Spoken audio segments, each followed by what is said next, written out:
Sri Lanka votes for its next president today after the 2022 economic meltdown. The voting across the country's 13,134 polling stations will close at 4 p.m. local time. Vote count is expected to start at 9:30 p.m. About 17 million of Sri Lanka's 22 million people are eligible to vote. Sri Lankan President Ranil Wickremesinghe cast his vote in the country's presidential elections. He called it a turning point for the country.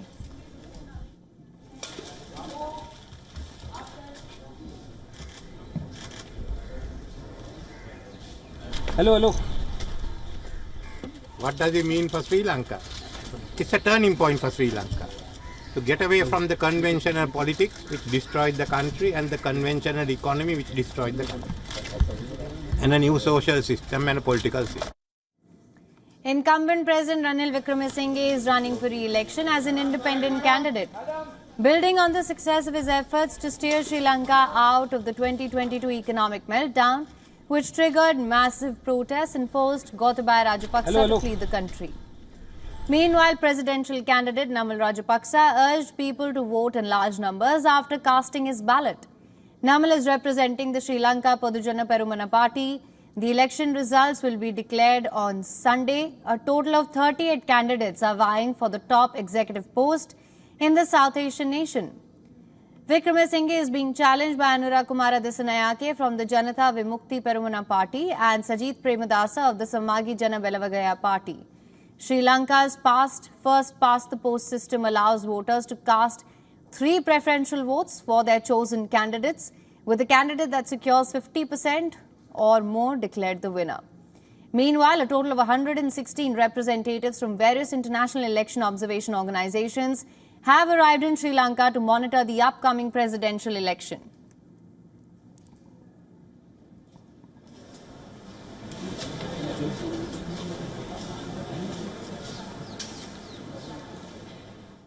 Now, Sri Lanka is bracing for an election like never before. A record number of candidates on the ballot make this a more competitive electoral battle than ever.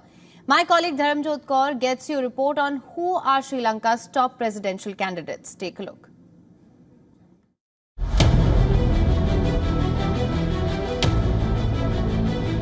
As Sri Lanka heads to elections, voters have a comprehensive list of 38 presidential candidates to choose from. The island nation is witnessing a multi-party contest, but only a few have a fighting chance in an election that has no clear frontrunner.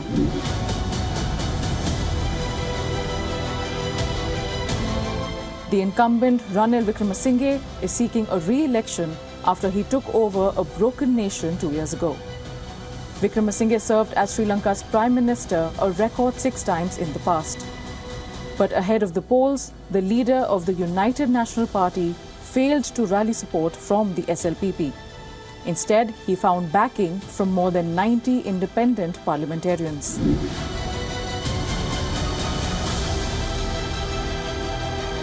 Opposition leader Sajith Premadasa is another key candidate in the presidential elections. Son of assassinated former President and Prime Minister Rana Singhe Premadasa, Sajith is seen as a front-runner for the September 21 polls. Premadasa leads the SJB party that broke its alliance with Wickremesinghe's UNP in 2019.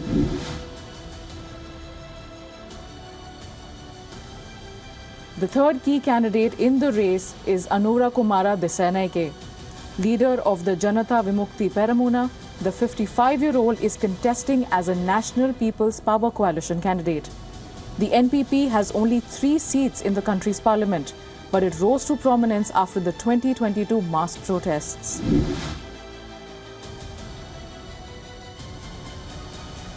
The largest party in the Sri Lanka parliament, the SLPP, has fielded a candidate in Namal Rajapaksa, son of former Prime Minister Mahinda Rajapaksa.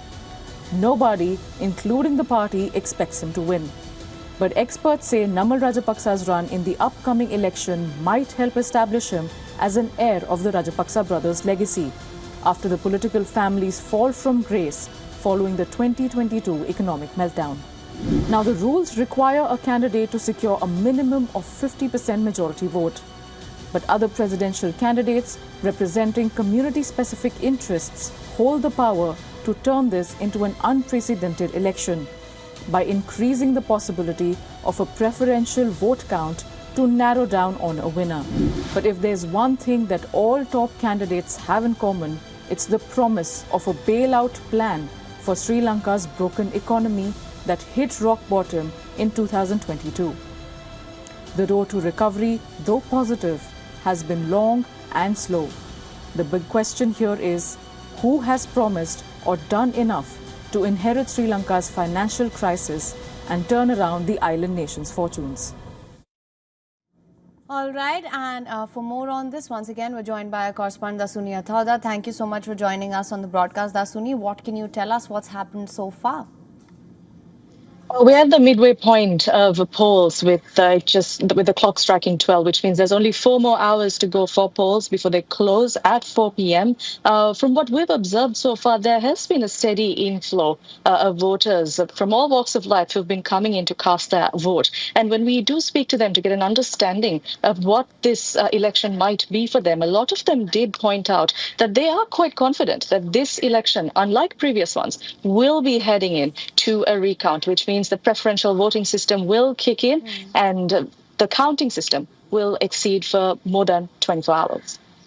Absolutely, Dasuni. That is something that we've been talking about since the morning as well, how this is such a tight race. And you spoke about how the voter base is very different. However, one would reckon that considering what Sri Lanka has been enduring for the past 2, 3, more years, economy would be at the forefront for the voters as well. What can you tell us about that? Certainly, yes. Economy is in the forefront, which is why all of these candidates have come forward promising for better economic policies in Sri Lanka. The people who want a change, the people who see Amrukumara Dissanayake or Sajith Premadasa as the better fit for a president, see that there is a better chance with these candidates in terms of relaxed tax policies and reduced costs of living. However, those who support Ranil Wickremesinghe are quite certain that the current stability the country is facing is more than enough and that this stability needs to continue for another term of presidency. So it's an interesting kind of mix of people and voters who will be coming in. And a lot of them, they do know that this is a tight race, which is why this result, which will come tomorrow, will be closely watched by all.